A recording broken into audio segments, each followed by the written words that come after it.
So the iPhone 12 has finally landed after a good month of delays, and it's the most leaked iPhone I think I've seen in recent history.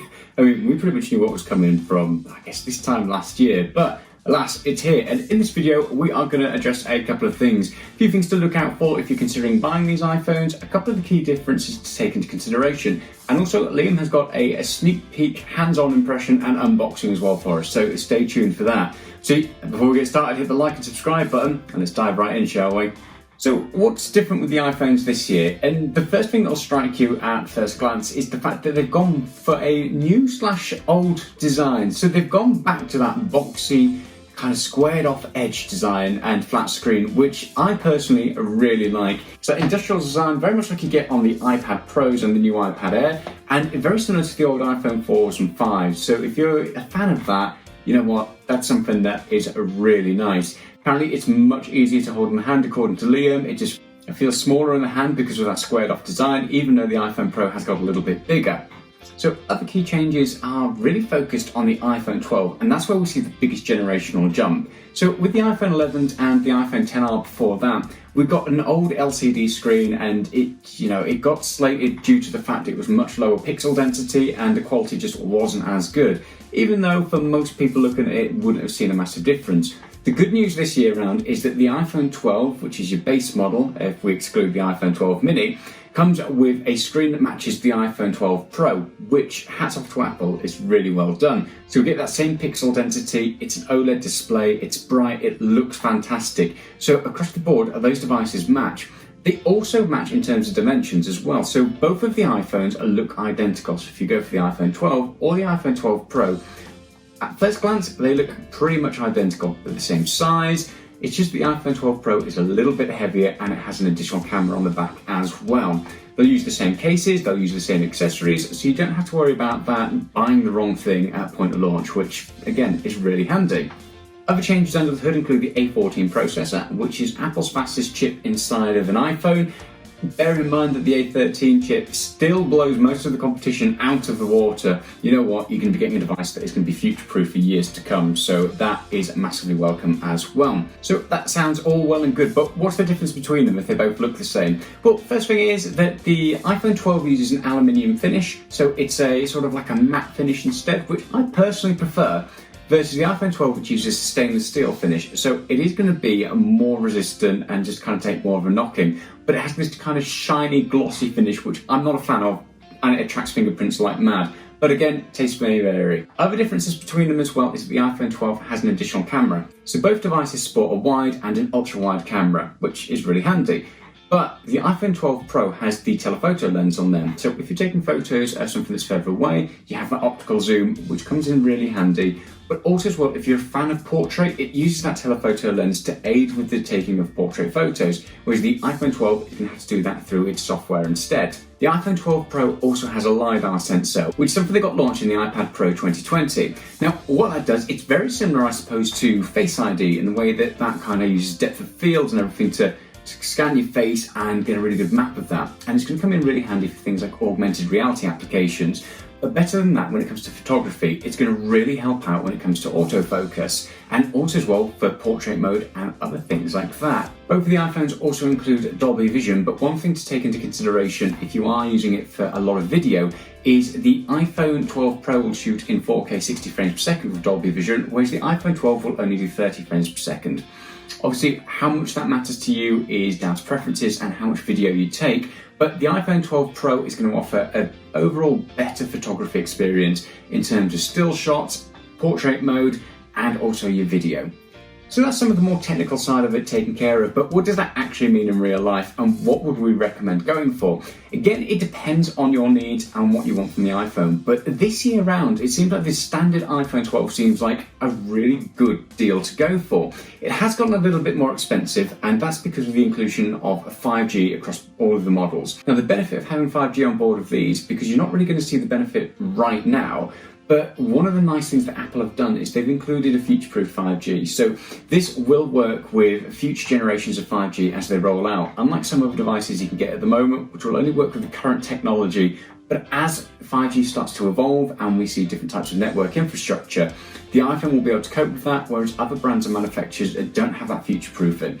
So you know what, it's more expensive because of that, but it kind of is worthwhile because you're going to get a device that is going to last. So for me personally, like I said, I feel the iPhone 12 is the one to go for at the moment. It's a decent asking price, and the benefits that the Pro has over the standard iPhone this year don't really seem to make a massive difference. They're the same body size, the same screen size, they have very similar camera setups on there, and they've got the same screen quality as well.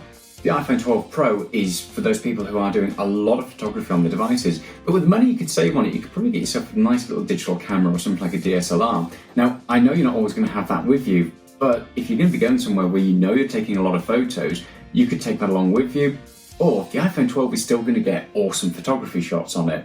So who should be considering upgrading to this, and what are some of the things to consider? Now, I personally think anybody who's on an iPhone 10 and older, this is the sort of person who might be considering making an upgrade to these. But some things to bear in mind before you do it is that we are going to be having another iPhone launch next month, and that might cater to your needs a little bit better. We're going to have the iPhone 12 mini, which is again identical specs to the iPhone 12, it's just in a much smaller form factor. So for you people who've been hanging on to your old iPhone 5s and your 5Ss, or even moved across onto the sort of like the iPhone 6 and 7 generation because you like that small form factor and that light form factor, that might be the device for you. That'll be launching next month, so hang fire for that if you're after a small compact device that doesn't lose out on much spec. Normally what we see is manufacturers bring out a mini device and it is mini in all aspects. So that'll be nice to see when it finally lands. We'll also be getting the Pro Max as well, which has a slightly improved camera setup over the standard iPhone 12 Pro, and obviously the bigger screen. So if you're into your photography and you like that big screen device, you might want to hang on for that. However, if you just want that standard and middle ground size, then the iPhone 12 or the 12 Pro might be for you. But I would personally say, unless you're on an iPhone 10 or older, and then even the iPhone 10 still stands up as a competent device today, it's worthwhile maybe hanging on till next year's iPhone. So there's some of the changes that Apple have made this year and some of the differences between the two different iPhone models. But what's it actually like to use and what's it like to hold? Well, we're going to go over to Liam now, who's got us a sneak peek unboxing. And oh hi, it's Liam from Ball and Gamers Unite here. I'm being a little bit sneaky because I've got the iPhone 12 and 12 Pro here to open up and unbox. So, I like the boxes so far. Very thin because there's no charger in there. But I think that's pretty swish. So let's open them up and have a look at them. There we go. Nice box. What do we get in it? I think we all know. Oh, and look at that. Very sharp. Oh yes. Oh, what a nice iPhone 10 there. Very nice. Very nice indeed. And then obviously you get your charger cable and just your little instruction booklet there.